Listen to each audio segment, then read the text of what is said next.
Welcome friends, जैसे बताया था कल के वीडियो में मार्केट में दोनों तरफ के मूव आएंगे। फर्स्ट हाफ नीचे की तरफ होगा, सेकंड हाफ में रिकवरी आएगी, ऊपर की तरफ जाएंगे। और साइडवेज के चांसेस कम थे, लेकिन मार्केट साइडवेज ही क्लोज हुई। और वो जो बड़ा मूव जिसकी मैं बात कर रहा हूं, कई दिन से 3 दिन से पीछे समझा रहा हूं, थर्सडे से मोटी वाली बाइंग हुई है ऑप्शंस में, वो अभी भी पेंडिंग है। अब ये शायद थर्सडे को होता नजर आएगा। कल भी मार्केट को साइडवेज रखा जा सकता है। आज जो हुआ है उसमें सिर्फ और सिर्फ रिटेल को ट्रैप किया गया है और एक्सपायरी को मैनेज किया गया है। ये समझते हैं डेटा को। Before we start, I request to go to the disclaimer. जरूरत हो तो वीडियो को पॉज कर पढ़े। देखिए, आज डोमेस्टिक इंस्टीट्यूशनल इन्वेस्टर ने अगस्त मंथ की शुरुआत 1035 करोड़ से ज्यादा की बाइंग करी। हालांकि अगर जुलाई मंथ की बात करें तो 2697 करोड़ की सेलिंग के साथ इन्होंने पूरा मंथ क्लोज करा है। उसमें से 50% लगभग आज ही इन्होंने बाय कर डाला। और ओवरऑल तो ये बायर ही हैं, इसमें कोई शक नहीं है। मैं कई बार आपको समझा चुका हूं। बाकी और समझना हो तो वीकली वीडियो में जरूर समझ लीजिएगा। ये बहुत इंपॉर्टेंट डेटा होता है फॉरेन इंस्टीट्यूशनल इन्वेस्टर और डोमेस्टिक इंस्टीट्यूशनल इन्वेस्टर का। और इसी के बेसिस पे मैं बार बार कह रहा हूं कि अगर आप इन्वेस्टर हैं तो निश्चिंत रहिए, मार्केट अभी और बहुत ऊपर जाने वाली है, क्योंकि दोनों के दोनों नेट में बाइंग में है। खैर, एनी विच वेज, अभी इस डेटा को समझते हुए आज का डेटा ये है कि डोमेस्टिक इंस्टीट्यूशनल इन्वेस्टर ने 1035 करोड़ का माल बाय करा और वहीं फॉरेन इंस्टीट्यूशनल इन्वेस्टर ने सेल करा है 92 करोड़ की छोटी सी क्वांटिटी।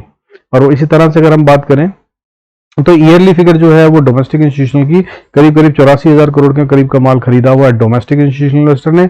और फॉरेन इंस्टीट्यूशनल इन्वेस्टर जो है, इन्होंने करीब करीब 26,000 करोड़ का माल खरीदा हुआ है जनवरी 2023 से लेकर अभी तक, यानी कि 2023 ईयर कैलेंडर ईयर के अंदर ये दोनों बायर्स बन चुके हैं। और बहुत स्ट्रेंथ है मार्केट में, इसमें कोई शक नहीं। हालांकि रिट्रेसमेंट और करेक्शन की संभावना पूरी तरह से बनी हुई है और अभी मार्केट फिर थोड़ा नीचे की तरफ जाती हुई दिख सकती है। लेकिन as a investor please stay invested, अभी बहुत और बड़े बड़े मूव आते हुए नजर आएंगे।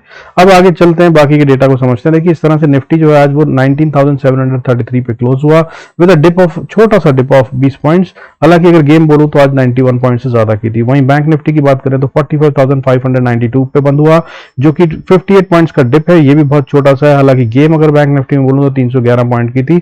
एक टाइम पे लो मारते हुए 45,470-71 तक चला गया था। और हाई की बात करें तो 45,782 का हाई मारा था। और उन दोनों के ऑलमोस्ट बीच में आकर ये बंद हो गया है, जहां पे कि इसने 58 पॉइंट्स लूज करे हैं क्लोजिंग बेसिस पे, जो कि कुछ नहीं होते बैंक निफ्टी के लिए। सो मार्केट में कुछ नहीं हुआ। सारा दिन जो है वो एक्सपायरी मैनेज हुई और इस दौरान में रिटेल को और अच्छे से धोया गया और ट्रैप किया गया। बार बार इस तरह से मूव दिए जा रहे थे कि डायरेक्शन एक ही रखी गई। दिन में 2 ही बार डायरेक्शन आई, एक बार पहले नीचे चल रही थी और फिर रिवर्सल आता हुआ नजर आया सेकंड हाफ में। लेकिन उससे पहले जब नीचे चल रही थी तब भी वो 2 कैंडल के बाद तीसरी कैंडल ऑपोजिट कलर की बना देते थे, जिसमें कि अगर आपने कोई ऑप्शन खरीदी हो, विक्स इतना नीचे था कि वो एक शॉर्ट आपका स्टॉप लॉस जरूर हिट हो जाता और उसके बाद फिर आप बाहर निकल जाते। तो फिर दोबारा देखते कह रहे ये तो फिर से उसी डायरेक्शन में जा रही है, और अगर आप फिर उसी तरफ माल खरीदते तो आपको नुकसान होता।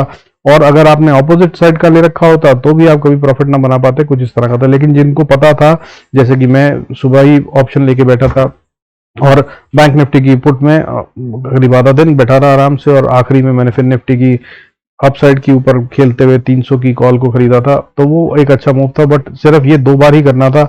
जो बार बार करने वाले हैं लोग, जो वो ट्रेडिंग करते हैं, उन लोगों को काफी नुकसान हुआ होगा अदरवाइज। और ये इसलिए क्योंकि ये ट्रैपिंग थी। और ऊपर से विक्स जो है वो आज 10.28 पे क्लोज हुआ है। फिर से डिप था आज 1.25% का, यानी कि 0.13 पॉइंट्स का डिप था। बहुत बड़ा नहीं होता। अब इसकी तरह से अगर बाकी चीजों को देखें तो सेक्टर वाइज अगर हम बात करें तो आज आईटी सेक्टर में बढ़त थी, इसने आज मार्केट को बचा लिया, वरना एक बड़ी गिरावट आज दिख सकती थी निफ्टी में। आईटी सेक्टर आज 1.20% के गैप अप मूव के साथ बंद हुआ है, अच्छा खासा इंक्रीज है। वहीं स्मॉल कैप की बात करूं तो स्मॉल कैप 50 के अंदर आज भी बाइंग थी और 0.88% का इंक्रीज था। इसके अलावा मेटल, फार्मा भी बढ़ते हुए नजर आए और बहुत कोई सेक्टर नहीं था जो बढ़ रहा हो। इसके अलावा गिरने वाले सेक्टरों की बात करें तो आज खेल फिर से बैंक्स में जो अक्सर बताता हूं वो होता हुआ नजर आया। प्राइवेट बैंक्स आज बढ़ रहे थे, या यूं कहूं कि वो गिर कर बंद नहीं हुए हैं, क्योंकि बढ़त जो है वो ग्रीन में है सिर्फ 0.02% से। और वहीं पीएसयू बैंक्स जो है वो 0.52% की गिरावट के साथ बंद हुआ है पीएसयू बैंक्स। ठीक है। सो अगर इस तरह से बात करें तो देखिए, इसके अलावा बाकी के जो सेक्टर थे जिनमें खेल हुआ, जो कि गिरावट वाले थे, वो रियलिटी था जो सबसे ज्यादा टूटता नजर आया 1.77%। उसके अलावा रिलायंस ने एक बहुत बड़ा हिट दिया, 1.41% का डिप था। कल ये बढ़ता हुआ नजर आ सकता है, इस पर नजर रखिएगा। इसके अलावा हेल्थ केयर, मिड कैप 50 वाले शेयर्स जो हैं, और energy sector, FMCG, MNC, media, इन सब में और छोटी सी गिरावट ऑटो में भी आती हुई नजर आई। लेकिन ये बहुत बड़ी गिरावट कहीं भी नहीं थी, छोटी छोटी गिरावट ही थी। अब इसके अलावा अगर हम बात करें तो देखिए जो क्रूड है वो आज फिर से एक क्रूशियल लेवल पे है, फिर से क्या कल से वो उसी लेवल पे है। मैं आपको बता रहा हूँ ये अपने यहाँ से इसको नीचे गिरना चाहिए, 6700 पे है।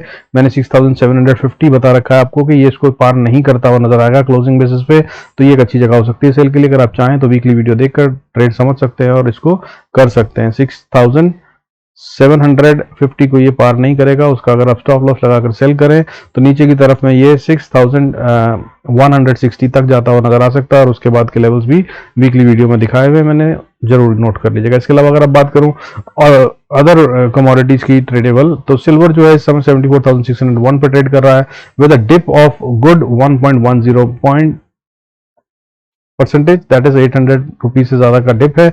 और अगर इसकी बात करूं तो इसको सेल करने की कोशिश मत कीजिएगा दोस्त, इसमें कभी भी बाउंस आ सकता है, बहुत ही खतरनाक तेजी से ऊपर उठेगा। अगर ये उठेगा तो इसमें सेल से बचने की कोशिश कीजिएगा, ये भी वीकली वीडियो में समझाया हुआ है, डू वॉच इट। गोल्ड की बात करें तो 59,230 पे ट्रेड कर रहा है, 0.57% का डिप है, और ये अभी तक फ्लैटिश है, इसमें बहुत बड़े मूव नहीं आ रहे हैं, ये रेंज में ट्रेड कर रहा है, इसमें अभी भी कोई उम्मीद नहीं है बहुत बड़े किसी मूव की। और अगर बात करूं जो असली खेल है वो डॉलर के अंदर में, इस पर नजर रखिएगा, इसके क्रूशियल लेवल भी मैंने वीकली वीडियो में बता रखे हैं, डू नोट दम, और उनके हिसाब से मार्केट चलती नजर आएगी। बाकी आइए चलते हैं चार्ट्स पे और समझते हैं कि कहां पे हम एंट्री कर सकते हैं और कहां पे एग्जिट, और आज हुआ क्या वो देख लीजिए। देखिए सबसे पहले ये चार्ट है निफ्टी का, और निफ्टी के चार्ट में अगर हम डेली चार्ट को देखें तो जो डेली कैंडल बनती हुई नजर आ रही है, ये हालांकि लाल कैंडल दिख रही है, लेकिन ये असल में बियरिश कैंडल नहीं है, क्योंकि ये अच्छी खासी कल के हाई के ऊपर गई और पिछली कैंडल के अंदर में ये अभी भी 50% से ऊपर ही क्लोज हो रही है। यानी कि अगर कोई कैंडल प्रीवियस कैंडल के 50% को तोड़ दे तब उसे माना जाता है कि उसने प्रीवियस कैंडल की स्ट्रेंथ को खा लिया। तो इसने ऐसा कुछ नहीं किया है, अभी गई थी दिन में डिप मारकर, लेकिन अभी भी ये हायर लेवल पे ही बंद हुई है, और ये अगर कल फिर बढ़ना शुरू करती है तो और अच्छे से बढ़ सकती है, लेकिन क्रिटिकल पॉइंट जो रहेगा वो 19,800 का रहेगा। इसके ऊपर जाए तब बाय कीजिएगा और अच्छे से राइड करने की कोशिश कीजिएगा, तब एक बड़ा मूव भी आता हुआ नजर आ सकता है। और बाकी जो मैंने गेम समझा रखी है आपको वो रोज समझाता हूं, वो भी समझ लीजिए। ये 20 मूविंग एवरेज को फॉलो करती है मार्केट, और जब जब ये 20 मूविंग एवरेज से बहुत दूर चली जाती है तो ये देखिए इसके पास वापस आती है, नीचे गिरकर फिर ऊपर हो जाती है, दूर हो जाती है, ये फिर छूती है नीचे, फिर ऊपर चली जाती है, तो ये इसके साथ साथ चलकर फिर टच करती है और फिर बड़ा मूव आता है जब प्राइस इससे दूर हो जाती है ब्लू लाइन से, दैट इज 20 मूविंग एवरेज। तो ये फिर ऊपर वापस आके रिट्रेस करती है, इसको बुलाती है पास, फिर ऊपर जाती है, और अभी फिर दूर चली गई थी तो ये वापस पास आ गई है, और यहाँ से इसने फिर वापस से रिकवरी के साइन दे दिए हैं, और that's how it is moving. और ये इसका पैटर्न है, और बैंक निफ्टी में भी यही चल रहा है, आप समझ लीजिए। तो ये 20 मूविंग एवरेज को छूकर ऊपर जा रही है। अभी फिर भी स्ट्रेंथ है, और ये जब इसको तोड़ दे तभी माना जाएगा कि कमजोरी आ गई या बुल्स खत्म हो गए हैं। दैट इज, अब अगर आपको डेली लेवल पे देखना है तो इसके अंदर हमें क्लोजिंग चाहिए 19,600 के पास, या उससे नीचे 600 के नीचे जब ये क्लोज करते हैं डेली बेसिस पे, तब हम मानेंगे कि बुल्स आर आउट। अभी तक नहीं हुए हैं, trust me, it's only about the trapping. अब आइए लेवल समझ लेते हैं। बैंक निफ्टी में भी सेम गेम है, बहुत ज्यादा कुछ समझाने की बात नहीं है। आइए समझते हैं लेवल्स के हिसाब से क्या कर सकते हैं कल। देखिए अगर आपको सबसे पहले तो बात करूं मैं कि अगर ट्रेड करना है निफ्टी में, और ये स्पॉट की बात हो रही है दोस्त, निफ्टी के अंदर अगर ट्रेड करना है और अगर ये ऊपर की तरफ जाना चाहता है तो इसको सबसे पहले एक छोटी सी रेंज में दूंगा आपको जिसमें आप ट्रेड ना करें तो अच्छा है। तो सबसे पहले ऊपर जाना है तो देखिए एक लेवल है 19,750 का, और नीचे की तरफ में अगर हम बात करें तो 19,720 का, 1820 का। इसके बीच में अगर रहे तो भाई ट्रेड मत कीजिएगा, और इसके बीच में मार्केट खुले तो फिर इंतजार कीजिएगा ये किस तरफ जा रही है उसको देखने का। इसके बीच में ट्रेड नहीं करना है, ये ट्रैपिंग जोन होगा, इसके अंदर मार्केट को काफी देर तक भी रखा जा सकता है। अगर इसी के बीच में ओपनिंग होती है तो बहुत हाई चांसेस हैं कि ये किसी भी तरफ जा सकती है, ये ऊपर या नीचे, और वहां से फिर बाद में रिवर्सल देती नजर आएगी। खैर अब इसके आगे लेवल्स की बात करेंगे। सिर्फ ऊपर की तरफ अगर जाना है निफ्टी को तो 19,750 को क्रॉस करना होगा, 750 को पार कर ले तो अगली रेजिस्टेंस जो है वो 770 के आसपास, 770 से 780 के आसपास आती है, और अगर 780 को पार कर लिया तब एक बड़ा मूव आता नजर आएगा। हालांकि ये 760-70 को पार करेगी ऐसा लग नहीं रहा है अभी, और ये यहीं से वापस रिवर्सल ले लेगी, कुछ इस तरह का मौसम बना हुआ है। ऑप्शन चेन का डेटा भी यही कह रहा है, मार्केट अभी फिलहाल नीचे जाना चाहती है, और अगर कुछ होना भी है तो वो थर्सडे को होता नजर आएगा। खैर एनी विच वेज अगर ऊपर जाती है 80-90 के लेवल को भी पार कर लेते हैं तो अगला रेजिस्टेंस जो आएगा स्ट्रांग वाला वो 19,850 के पास आएगा और इसको पार करना अभी फिलहाल बहुत मुश्किल है। और उसके बाद 870 का लेवल है, इसको 850 से 70 के लेवल के बीच में अटकना ही होगा। यहाँ पे बुल्स एंड बियर्स की अच्छी खासी फाइट होगी अनलेस FIIs मोटी वाली बाइंग में आ जाए जिसमें वो 3-4-5 हजार करोड़ की इकट्ठे एक ही दिन में बाइंग करें। जब ये होगा तब मार्केट इससे ऊपर जाएगी, अदरवाइज निफ्टी के लिए अभी ये बैरियर है, इससे ऊपर जाती हुई नजर नहीं आ रही है।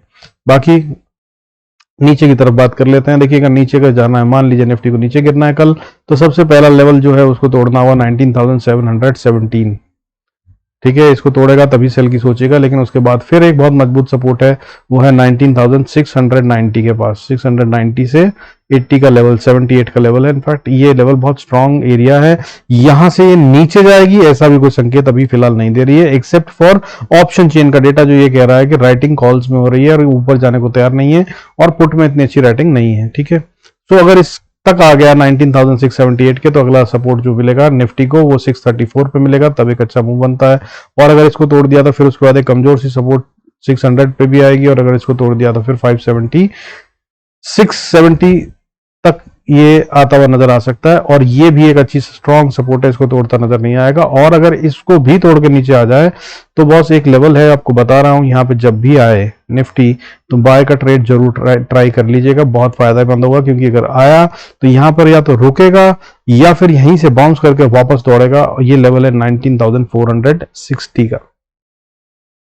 60-70 के एरिया में जब भी मार्केट आ जाए 19,460-70 के, तो एक बाय का अटेम्प्ट जरूर कीजिएगा, और ना भी करना हो तो कोई बात नहीं, लेकिन अगर आप सेल में बैठे हो तो ये वो लेवल है जहां पे बुक कर लीजिएगा और नए प्राइस एक्शन को बनने दीजिएगा और उसके अकॉर्डिंगली फिर ट्रेड करने की कोशिश कीजिएगा। और अगर इसको तोड़ के नीचे जाए तो फिर उसकी बात कल की जरूरत नहीं है, परसों के वीडियो में अगर हुई तो जरूर बात करेंगे, या वीकली वीडियो देख लीजिएगा, उसमें समझा रखे हैं लेवल्स। फर्दर अगर आप बात करें बैंक निफ्टी की, तो देखिए बैंक निफ्टी को अगर हम बोलें तो सबसे पहले इसकी कौन सी रेंज है जिसके अंदर ये ट्रेडेबल नहीं है या नहीं करना चाहिए, तो नीचे का लेवल है 45,500 या 480 मानिए, और ऊपर में बात करूं तो 715। ये रेंज है जिसके अंदर में कल बैंक निफ्टी को घुमाया जा सकता है। सिर्फ स्कैल्पिंग करनी हो तो इसी जोन में करिएगा, वो भी अगर आप बहुत अच्छे हो और छोटे छोटे प्रॉफिट लेकर निकल सकते हो तो। अदरवाइज वॉलेटिलिटी इंडेक्स जिस तरह का हो रखा है इस समय, उसमें प्रॉफिट बनाना बड़ा मुश्किल होगा। अगर 200 ही पॉइंट मूव करता है बैंक निफ्टी तो ऑप्शन में 15-20 रुपए से ज्यादा का मूव या 30 रुपए से ज्यादा का मूव आएगा नहीं, याद रखिएगा। So be very cautious and careful. इससे ज्यादा का एक्सपेक्टेशन हो तो इस रेंज के बाहर निकलने पर ही ट्रेड कीजिएगा। अब बात कर लेते हैं, अगर बैंक निफ्टी को बाहर निकलना है या ऊपर जाना है तो क्या होगा। देखिए ऊपर जाने के लिए सबसे पहले रेजिस्टेंस 45,640 से लेकर 700 ये एरिया है जिसको पार करना होगा निफ्टी बैंक निफ्टी को। ये मुश्किल है, और ये पार कर ले तब आप इसको बाय करने की सोच सकते हैं। तब एक और इंपॉर्टेंट रेजिस्टेंस जो आएगी वो 45,880 के आसपास आएगी, 870-80 पे। यहाँ से बहुत चांसेस हैं कि वापस रिवर्सल ले ले और नीचे की तरफ घूम जाए अगर ऊपर जा रहा हो तो। यहाँ पर अपना स्टॉप लॉस इतना छोटा ट्रेल कर लीजिएगा कि अगर कुछ लॉस होने की बात हो तो उससे आप बच जाएं, और अगर और जाना चाहती हो ऊपर मार्केट तो फिर आप आराम से राइड कर सकें। और इसके बाद ऊपर अगली रेजिस्टेंस जो आएगी वो 46,100 के आसपास आती है, 46,090 से 110 का एरिया है। यहां पर रेजिस्टेंस फेस करता नजर आएगा, और अगर इसको भी पार कर गया तो 46,310 से 340 का एरिया, ये बहुत टफ नट टू क्रैक होगा। अभी फिलहाल बैंक निफ्टी इससे ऊपर जाता हुआ नजर नहीं आ रहा है। हाउएवर FIS की अगर बाइंग आ जाए अच्छी वाली तब ये ऊपर जा सकता है, और अगर इसको पार करा तो बॉस फिर ब्लू स्काई में होंगे और बहुत तेज ऊपर और जाता हुआ नजर आएगा। लेकिन आप एंट्री कब करेंगे, जब इसको पार कर ये एक बार ऊपर जाए और वापस आकर रीटेस्ट कर ले। मतलब अगर मान लीजिए इस लेवल को इसने से पार कर लिया, यहां तक गया और फिर वापस आया और ये ऐसे रीटेस्ट करेगा, और फिर जो मूव आएगा वो असली बड़ा वाला मूव होगा, उसको राइड करना चाहिए जिसको भी बड़ा प्रॉफिट चाहिए हो। ठीक है, सो अदरवाइज ये यहीं से घूमकर नीचे की तरफ आएगा, और ये जब नीचे आएगा तो फिर वापस दूसरे लेवल जो मैंने अभी बताए हैं रेजिस्टेंस के तौर पे ये सपोर्ट बन जाएंगे, इन पे नजर रखिएगा। ठीक है, आइए अब शुरू कर लेते हैं कि अगर नीचे जाता है तो क्या होता है। तो देखिए अगर नीचे जाना है बैंक निफ्टी को तो जैसा कि मैंने बताया सबसे पहले इंपॉर्टेंट सपोर्ट जो है वो 45,500 है। हालांकि 45,570 से अगर नीचे खुले तो ये वीक ओपनिंग कहलाएगी, लेकिन अगर ये इससे ऊपर खुलती है 570 से या 570 के पास ही खुलती है तो ये वीक ओपनिंग नहीं कहलाएगी। और डेटा भी इस तरह का बना हुआ है कि opening will matter a lot in bank Nifty. आज का खेल भी जो है वो इसी में होता हुआ नजर आ रहा था और कल का खेल भी इसी पे डिपेंड करता हुआ नजर आएगा। अब अगर बात कर लेते हैं लेवल्स की, नीचे की तरफ 45,500 को अगर तोड़ा तो एक बहुत ही क्रिटिकल एरिया और वॉर जोन है जिसे कहते हैं, वो जिसमें बुल्स एंड बियर्स फाइट करेंगे, वो है 45,320 से लेकर 45,220-30 का एरिया। इसको ये तोड़ेगा अभी ऐसा नहीं लग रहा है, लेकिन जिस तरह से गिरावट दिख रही है तो इसको अगर ये तोड़ दे तब असली में माना जाएगा कि बुल्स कमजोर पड़ रहे हैं और बाहर आ रहे हैं। अभी तक गेम पूरी तरह से बुल्स के हाथ में ही है। और अगर इसने 45,220-30 को तोड़ दिया तो फिर अगली सपोर्ट जो आती है वो 45,120 से लेकर 45,070 तक आती है, और उसको तोड़ दिया तो उसके बाद अगली इंपॉर्टेंट सपोर्ट 44,960 से लेकर 45,900 का एरिया है, यहां तक इसको सपोर्ट मिलेगी। और अगर कहीं यहां पर आ जाए तो एक बार बाय का ट्रेड जरूर लेने की कोशिश कीजिएगा, और नहीं तो कम से कम अपने सेल के ट्रेड को जरूर बुक कर लीजिएगा। बहुत हाई प्रोबेबिलिटी है कि इस लेवल से ये वापस बाउंस बैक करेगा मेरी समझ और एनालिसिस के अनुसार। बाकी मेरे लेवल्स को आप जानते हैं, मेरी कमेंट्री को अगर आप जानते हैं तो इसका फायदा उठाने की कोशिश कीजिएगा जितना ज्यादा उठा सकें। 44,870-80 का एरिया बहुत इंपॉर्टेंट होगा, ठीक है। 880 से लेकर 900 के एरिया में खेल होता हुआ नजर आएगा और बाउंस बैक करेगा, और इससे पहले भी हो सकता है। 50-100 पॉइंट बैंक निफ्टी के लिए बहुत बड़ी बात नहीं होती, तो उसके हिसाब से कोशिश कीजिएगा कि आप कैप्चर कर सकें। जैसे ही प्राइस एक्शन दिखे रिवर्सल का जरूर अटेम्प्ट मारिएगा, बहुत ज्यादा हाई प्रोबेबिलिटी होगी यहाँ से। हाउएवर अगर इसको भी तोड़ दिया 44,880 के नीचे अगर आने लगता है तो फिर 712 से लेकर 650 का एरिया फिर से एक सपोर्ट एरिया है। यहाँ पर बैंक निफ्टी को रुकना ही होगा, इसको ये तोड़ेगा नहीं अभी फिलहाल, आएगा रुकेगा, और अगर इसको तोड़ना भी है तो भी यहाँ पर और डिस्ट्रीब्यूशन होगी और उसके बाद अगली गिरावट दिखाएगा, और उसके बाद फिर 44,327 और उसके बाद 44,149.50 का एरिया, और उसके बाद फिर 44,080 का एरिया, और उसके बाद फिर 43,600 तक के एरियाज ओपन हो जाएंगे। बैंक में कहां तक जाएगा ये उसके बाद ही पता चलेगा। बैंक निफ्टी के मूव्स बहुत बड़े बड़े हो सकते हैं अगर खास तौर पे फॉल आए तो। बाकी वीकली वीडियो में समझा रखा है, ट्राई एंड यूज देम, अच्छा फायदा हो सकता है। और अगर हो रहा है तो यार do like, subscribe and share the video. मेरे को ये चैनल के लिए वीडियो बनाते हुए काफी तकलीफ हो रही है, आपको बता दूं, बहुत मेहनत लगती है, लेकिन उस हिसाब से जो मुझे मिल रहा है आप लोगों का प्यार वो इतना नहीं है कि इसके लिए मैं इतनी ज्यादा मेहनत फिर करूं। कोशिश कीजिए, शेयर करिए, increase the subscriber so that I also get rewarded and feel happy about it. With this I conclude this video. Thank you so much। और जिन लोगों ने ज्वाइन कर रखा है, सब्सक्राइब कर रहे हैं, बहुत सारे लोग जो कमेंट कर रहे हैं उनको बहुत बहुत शुक्रिया, thank you so much. Special mention of mister Amar Ajay ji, thank you so much, आपको बहुत अच्छा प्रॉफिट हो रहा है, आपने 2-3 बार कमेंट्स डाले, आई सिंसियरली अप्रिशिएट दैट। और आपको वीडियो ना मिलने पर आप बार बार पूछ रहे हैं, कई बार कमेंट उसके लिए भी आए आपके, तो I sincerely appreciate clients like you, thank you so much. God bless us all, see you in next video, मिलते हैं कुछ घंटों के बाद।